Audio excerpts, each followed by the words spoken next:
വനിതാ വേദിയുണ്ട്, സർഗവേദിയുണ്ട്. ഇതൊക്കെ എനിക്ക് തന്നെ കുടിശ്ശിക അനുവദിക്കാത്തവർക്ക് കുടിശ്ശിക അനുവദിക്കണം.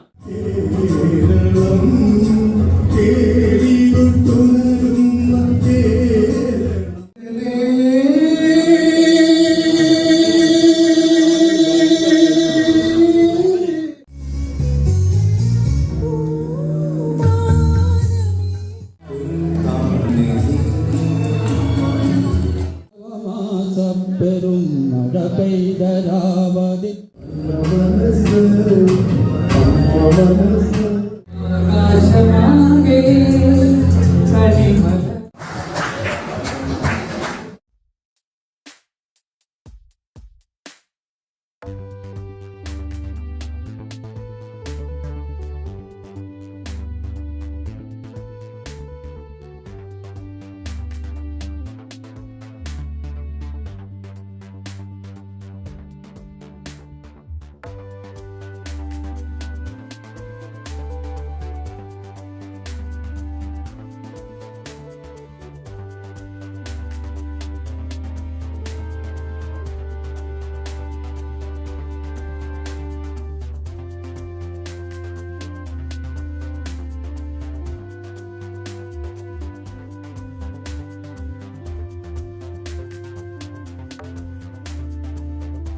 ജീവനാഡിയായ മാസു ട്രസ്റ്റിന്റെ പുനഃജീവനത്തിനായുള്ള സർക്കാർ ഉത്തരവ്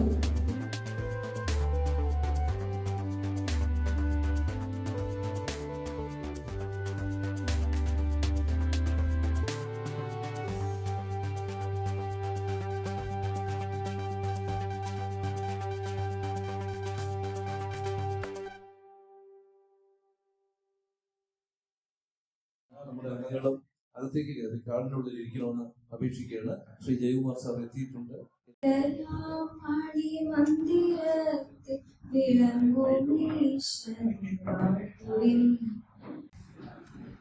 അഞ്ഞൂറിലധികം ആൾക്കാർ KCB പെൻഷനേഴ്സ് കഴിഞ്ഞ ഒരു വർഷക്കാലം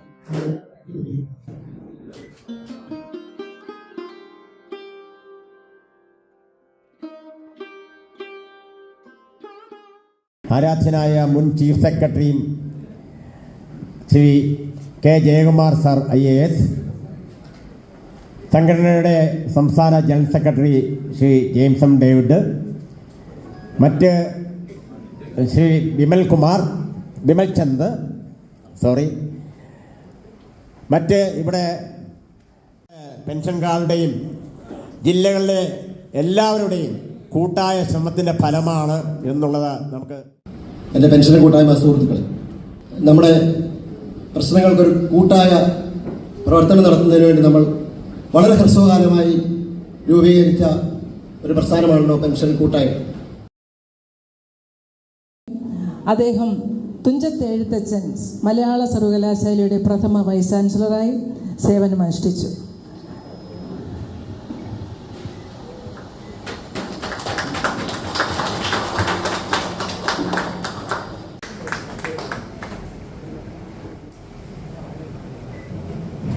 സഭയോടൊപ്പം കേരള സർക്കാരിന്റെ ഇൻസ്റ്റിറ്റ്യൂട്ട് ഓഫ് മാനേജ്മെന്റ് കൂടാതെ തോട്ടക്കൽ സത്യസായി IAS അക്കാദമിയുടെ ചെയർമാനായും അദ്ദേഹം സേവനം അനുഷ്ഠിക്കുന്നു. സ്വാഗതം ആശംസിച്ച ശ്രീ മുഹമ്മദ് അലി റാവുത്തർ,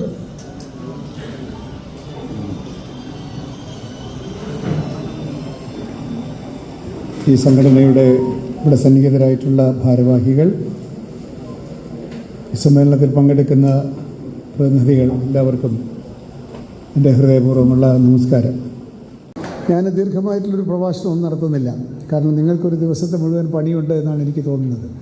സബ് കമ്മിറ്റികളുണ്ട്, റിപ്പോർട്ടുകളുണ്ട്, ലീഗൽ സെല്ലുണ്ട്, വനിതാ വേദിയുണ്ട്, സർഗവേദിയുണ്ട്. ഇതൊക്കെ ഞാനിപ്പോൾ പെട്ടെന്ന് റിപ്പോർട്ട് വായിച്ചതിലൂടെ മനസ്സിലാക്കിയ കാര്യങ്ങളാണ്. ആ റിപ്പോർട്ട് കൃത്യമായി ഇവിടെ അവതരിപ്പിച്ചിരിക്കുന്നു, വാട്സാപ്പിലൂടെ നിങ്ങൾക്ക് തന്നിരിക്കുന്നു, അക്കൗണ്ടുകൾ ഓഡിറ്റ് ചെയ്തിരിക്കുന്നു, അത് രജിസ്ട്രാർക്ക് ഫയൽ ചെയ്തിരിക്കുന്നു. ഇതെല്ലാം തന്നെ ഒരു സംഘടനയുടെ ആന്തരികമായ ആരോഗ്യത്തിൻ്റെ നല്ല ലക്ഷണങ്ങളായിട്ടാണ് എനിക്ക് തോന്നുന്നത്. സാധാരണ സമ്മേളനങ്ങളിൽ പോകുമ്പോൾ എന്തുകൊണ്ട് ഓഡിറ്റ് ചെയ്തില്ല എന്നുള്ളതിനൊരു വിശദീകരണ കുറിപ്പ് മാത്രമാണ് നമ്മൾ സാധാരണ കേൾക്കാറുള്ളത്. ഇത് ഫയൽ ചെയ്തിരിക്കുന്നു, ഓഡിറ്റ് റിപ്പോർട്ട് കണ്ടു, എല്ലാം കണ്ടു, നല്ല കാര്യം. അതുകൊണ്ട്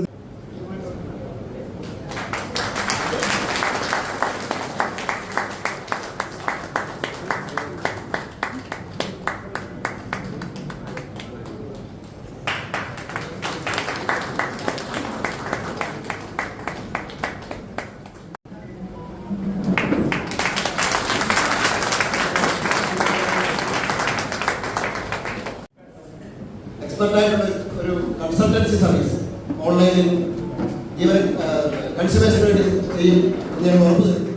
റിപ്പോർട്ട് പ്രിൻ്റ് ചെയ്ത് എല്ലാവർക്കും തന്നിട്ടുണ്ട്. കൂടാതെ വാട്സപ്പിൽ അയച്ചിട്ടുണ്ട്. ചില ജില്ലകൾക്ക് അയച്ചുകൊണ്ടിരിക്കുന്നേ ഉള്ളായിരുന്നു, ഇടയ്ക്ക് വാട്സപ്പിൽ തന്നിട്ടുണ്ട്. നമ്മുടെ ഒരു വർഷത്തെ പ്രവർത്തനം കഴിയുന്നത്ര ചുരുക്കിയാണ്, പക്ഷേ എങ്കിലും നീണ്ടുപോയി. തന്നിട്ടുള്ള റിപ്പോർട്ടിൽ ഓഡിറ്റ് ചെയ്ത കണക്കാണ് നമ്മൾ തന്നിരിക്കുന്നത്. അത് ഓഡിറ്റ് ചെയ്തതാണ്. അതിനകത്ത് സംഘടനയുടെ വെൽഫെയർ ഫണ്ട് അക്കൗണ്ട് കൂടി, ഇസാഫ് ബാങ്കിലുള്ള വെൽഫെയർ ഫണ്ട് അക്കൗണ്ട് കൂടി ചേർന്ന് വരുന്നതാണ്.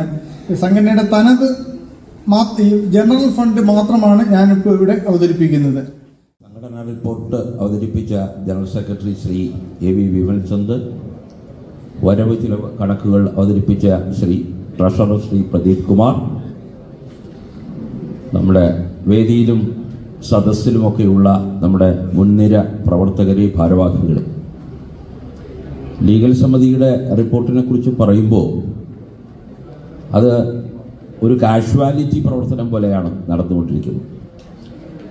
അതായത് ഏത് സമയത്ത് ഏത് രോഗിയെ കൊണ്ടുവരും എന്ന് അറിയാൻ പറ്റാതെ വളരെ ജാഗ്രതയോടുകൂടി ആണ് നമ്മൾ പ്രവർത്തിച്ചുകൊണ്ടിരിക്കുന്നത്. ഞാൻ റിപ്പോർട്ട് എല്ലാവരുടെയും കയ്യിലുണ്ട്. അത് കുറച്ച് അക്ഷര തെറ്റുകളൊക്കെ ഉണ്ട്, എങ്കിലും സാമാന്യന കാര്യങ്ങൾ മനസ്സിലാകുമെന്നാണ് ഞാൻ ധരിക്കുന്നത്. എന്ന് മാത്രമല്ല, ലീഗൽ സമിതിയുമായി ബന്ധപ്പെട്ട അല്ലെങ്കിൽ നമ്മളുടെ നിയമകാര്യ പ്രവർത്തനങ്ങളുമായി ബന്ധപ്പെട്ട വിഷയങ്ങളൊക്കെ അതാത് സമയത്ത് നമ്മളുടെ വാട്സപ്പ് ഗ്രൂപ്പുകളിലൊക്കെ സാമാന്യമായി പറയാറുണ്ട്, അല്ലെങ്കിൽ ആളുകൾ നമ്മളെ കൊണ്ട് പറയിപ്പിക്കാറുണ്ട്. തന്നെ കുടിശ്ശിക അനുവദിക്കാത്തവർക്ക് കുടിശ്ശിക അനുവദിക്കണം.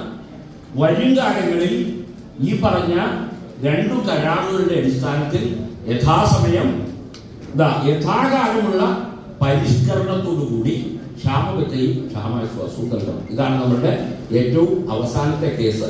ആ കേസിൽ നമ്പർ 21-402. റിപ്പോർട്ട് നിങ്ങളുടെ എല്ലാവരുടെയും കയ്യിൽ കിട്ടിയിട്ടുണ്ട്. എല്ലാവരും വാട്സാപ്പിലും നമ്മുടെ വെൽഫെയർ സമിതിയുടെ റിപ്പോർട്ട് വായിച്ചിട്ടുണ്ടാകുമെന്ന് കരുതുന്നു. Thank you. അഭിനന്ദനകരമായി കഴിഞ്ഞ വർഷത്തെ വെൽഫെയർ സമിതിയുടെ പ്രവർത്തനം കാഴ്ചവെച്ച നമ്മുടെ മെയിൻ റിപ്പോർട്ടിനെ കൂടെ തന്നെ പ്രിന്റ് ചെയ്തിട്ടുണ്ട്. അപ്പൊ ഞാൻ വിശദമായിട്ട് അത് വായിക്കുന്നില്ല. ഇപ്പോ മാസ്റ്റർ ടെസ്റ്റിനെ പറ്റിയുള്ള വിവരങ്ങൾ ജസ്റ്റ് ഒന്ന് പറഞ്ഞിട്ട് റിപ്പോർട്ട് അവസാനിപ്പിക്കാം. നമ്മുടെ മാസ്റ്റർ ടെസ്റ്റിനെ പറ്റി പറഞ്ഞു കഴിഞ്ഞാൽ നമുക്ക് എല്ലാവർക്കും അറിയാം, നമ്മുടെ പെൻഷൻ കിട്ടേണ്ടത് മാസ്റ്റർ ടെസ്റ്റിൽ നിന്നാണ്.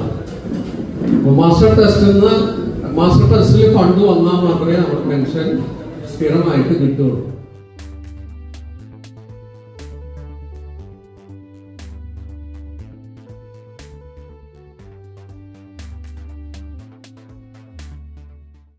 പ്രവർത്തന റിപ്പോർട്ട് വളരെ കാവ്യാത്മകമായി ജനറൽ സെക്രട്ടറി അവതരിപ്പിക്കുകയുണ്ടായി.